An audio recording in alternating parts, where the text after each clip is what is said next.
Number 4، 5 صورتوں کا جواز۔ جبکہ لائے نفی جنس کا اسم نکرہ مفردہ بلا فصل واقع ہو اور بغیر فصل کے دوسرے نکرہ مفردہ کے ساتھ لا کو مقرر لایا گیا ہو، تو اس کی 5 صورتیں ہیں۔ تو 5 صورتیں یہ ہیں، یعنی پہلے یہ بات بیان چل رہا ہے لائے نفی جنس کا، کہ لائے نفی جنس جس سے کسی جنس سے صفت کی نفی کی جاتی ہے تو اس کی 4 شکلیں تھیں۔ ایک تو یہ کہ معرب منصوب، تو یعنی اس کو اس طرح سے ہم سمجھ سکتے ہیں کہ لائے نفی جنس کا جو اسم ہے، لائے نفی جنس کا جو اسم ہے اس کی 2 شکلیں ہیں، یا تو وہ نکرہ ہوگا یا معرفہ ہوگا، نکرہ ہوگا یا معرفہ ہوگا۔ اگر معرفہ ہے تو پھر اس کا مسئلہ یہ ہوگا کہ وہاں پر لائے نفی جنس ملغا ہو جائے گا۔ اگر لائے نفی جنس کا اسم جو ہے وہ معرفہ ہے تو وہاں لا ملغا ہو جائے گا، اور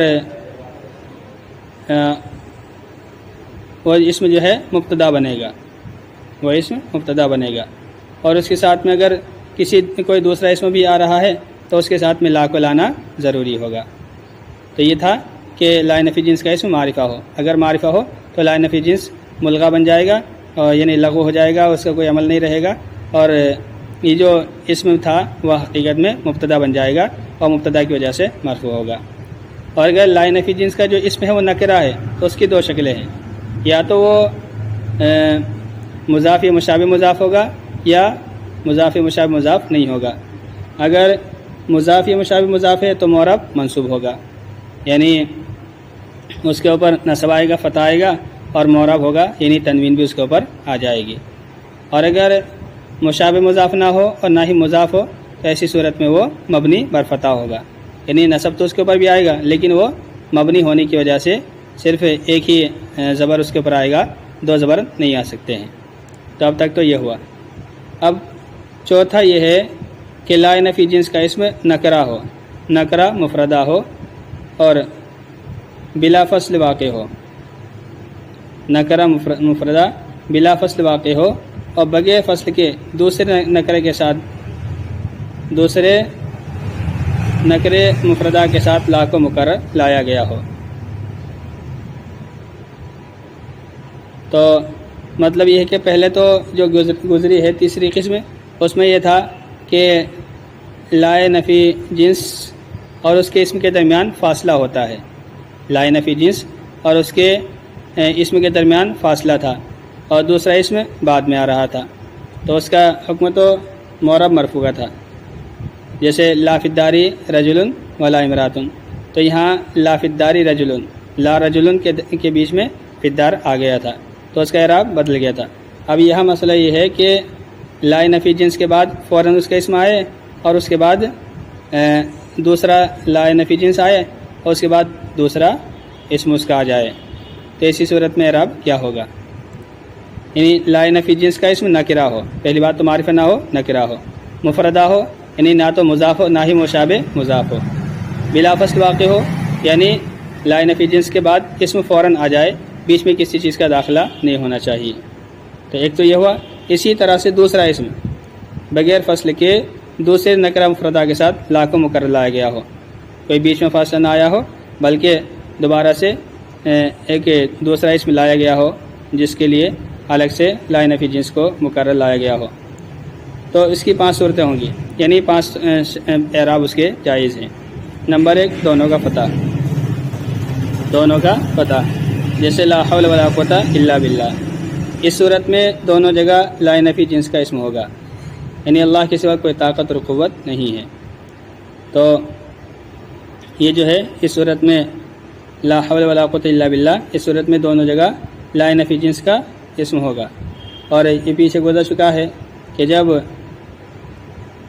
لائے نفی جنس کا جو اسم ہوتا ہے وہ مبنی بر فتح ہوتا ہے، تو لا حول میں حولہ یہ پہلے لا کا اسم ہے اور قوتہ یہ دوسرے والے لا کا اسم ہے، اور جب اسم نکرہ ہو اور مشابہ مضاف نہ ہو نہ ہی مضاف ہو تو مبنی بر فتح ہوتا ہے، اس وجہ سے مبنی بر فتح ہونے کی وجہ سے دونوں کے اوپر فتح آئے گا، لا حول ولا قوت الا باللہ، یہ دونوں آسان ہے بالکل.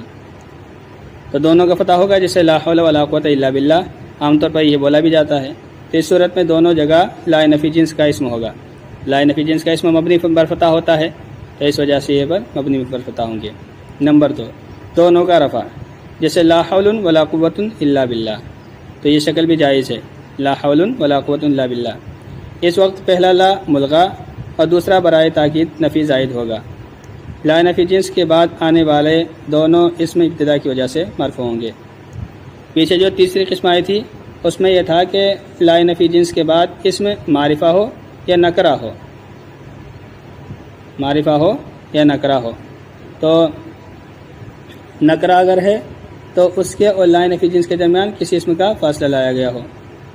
اس کے اور لا نفی جنس کے درمیان کسی اسم کا فاصلہ لایا گیا ہو تو ایسی صورت میں ملغا ہو جاتا ہے. تو یہاں اس چوتھی شکل میں دونوں کا رفع بھی جائز ہو جائے گا اور یہاں پر جو لا نفی جنس کا جو لا ہوگا وہ ملغا ہو جائے گا اور حول مبتدا بنے گا اور جو دوسرا لا ہے وہ بھی زائد کہلائے گا اور نفی کے معنی پیدا کرنے کے لیے آئے گا. اور قوتن یہ بھی مبتدا بن جائے گا.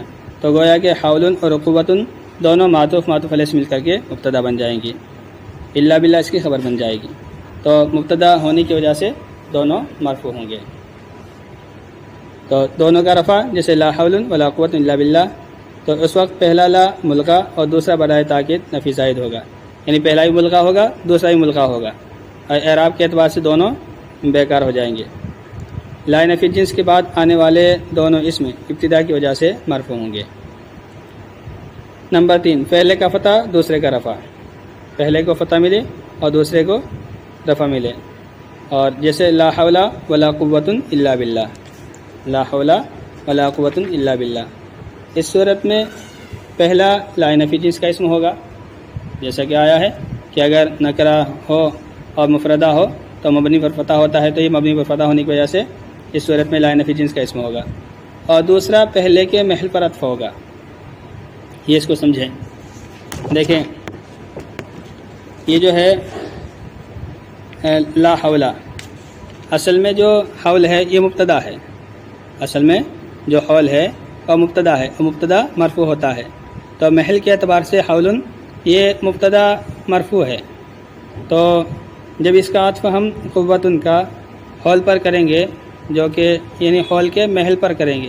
محل یعنی یہ مبتدا ہے اور مرفوع ہے تو محل پر عطف کرنے کی وجہ سے قوتن پر بھی وہی زبر وہی تنوین اور پیش آئے گا جو کہ حولن پر آنا چاہیے. تو حولہ تو اسم کی وجہ سے مجبور ہی کہ اس کے وہ لا کا اسم بن رہا ہے. اس وجہ سے اس کا اعراب ختم ہو گیا ظاہر نہیں ہو رہا ہے.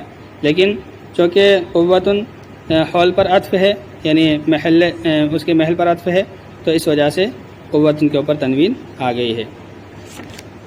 دیکھیں اس صورت میں پہلا لا نفی جنس کا اسم ہوگا اور دوسرے کا پہلے کے محل پر عطف ہوگا اور لا برائے تاکید نفی زائد ہوگا.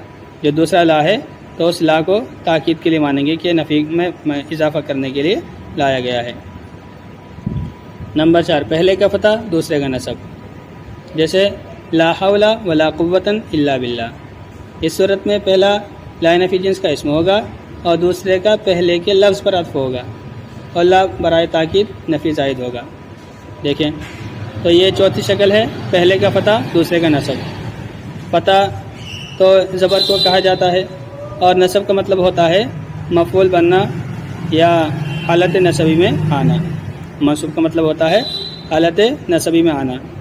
تو حالت نصبی کا مطلب یہ ہوتا ہے کہ اس پر تنوین بھی آئے اور فتح کا مطلب تو چاہے وہ ایک زبر ہو یا دو زبر ہو دونوں کو عام ہوتا ہے. اور نصب ہوتا کا مطلب ہوتا ہے کہ حالت نصبی میں ہونا یعنی دو زبر آنا. تو لا حول ولا قوت الا باللہ کا مطلب یہ ہوگا کہ حول تو چونکہ لا نفی جنس کا اسم ہے تو اس پر وہ مبنی پر فتح ہے اور اس کے اوپر فتح آ گیا ہے. جبکہ قوتن جو ہے اس قوتن کا عطف حول پر ہوا ہے. تو حول چونکہ لا کا اسم ہے تو اللہ جو ہے اپنے اسم کو نصب دیتا ہے تو اس اعتبار سے اس کے اوپر نصب ہونا چاہیے یعنی لا حولن ہونا چاہیے. لیکن چونکہ یہ مبنی ہے اس وجہ سے اس کا ایک زبر گر گیا ہے. لیکن قوتن چونکہ مبنی نہیں ہے تو اس وجہ سے اس کا عطف جب حول پر ہوا تو حول اصل میں حولن تھا، تو اس کے اعتبار سے قوتن پر تنوین آئی ہے، تو اس لیے کہیں گے لا حول ولا قوت الا باللہ، یہ بھی جائز ہے۔ اس صورت میں پہلا لا نفی جنس کا اسم ہوگا اور دوسرے کا پہلے کے لفظ پر عطف ہوگا، تو پہلے والے میں محل پر عطف تھا، یہاں پر لفظ پر عطف ہوگا، اور لا برائے تاکید نفی زائد ہوگا۔ نمبر 5، پہلے کا رفع دوسرے کا فتح، جیسے لا حول ولا قوت الا باللہ، اس صورت میں پہلا لا مشابہ لیسا کا اسم ہوگا اور دوسرا لا نفی جنس کا اسم ہوگا۔ تو پہلے گزر چکا ہے کہ ما اور لا مشابہ لیسا، اس کا اسم مرفوع ہوتا ہے اور خبر منصوب ہوتی ہے، اور لا نفی جنس کا جو اسم ہوتا ہے وہ مفتوح ہوتا ہے۔ تو اس اعتبار سے جب لا حول ولا قوت الا باللہ کہا جائے گا تو حول والا جو لا ہے وہ مشابہ لیسا ہو جائے گا، اور لا مشابہ لیسا کا اسم مرفوع ہوتا ہے، تو اس وجہ سے اس کے اوپر رفع جائے گا، اور لا قوت یہ جو لا ہے یہ لا نفی جنس کا ہو جائے گا، اور لا نفی جنس کا جو اسم ہوتا ہے وہ مفتوح ہوتا ہے جب مفردہ ہو، اس اعتبار سے یہ مفردہ ہونے کی وجہ سے یہ مبنی بر فتح ہوگا۔ تو یہ 5 شکلیں ہیں، پانچوں شکلیں اس میں جائز ہیں۔ بہرحال کوشش کرنا کہ سمجھ میں آ جائے، نہ سمجھ میں آئے تو زیادہ پریشان ہونے کی ضرورت نہیں ہے، کیونکہ مشہور جو ہے وہ ایک ہی قرات ہے کہ دونوں کا پتہ پڑا جائے، جیسے لا حول ولا قوت الا باللہ۔ تو اصل جو ہے یہی ہے، کبھی آپ اسی میں ساری طاقت لگا دیں، کوشش کریں کہ سمجھ میں آ جائے، کتنے زیادہ مشکل نہیں ہے۔ اگر اس کو سمجھیں گے تو پچھلی جو 4 قسمیں گزری ہیں وہ چاروں قسمیں سمجھ میں آ جائیں گی۔ تو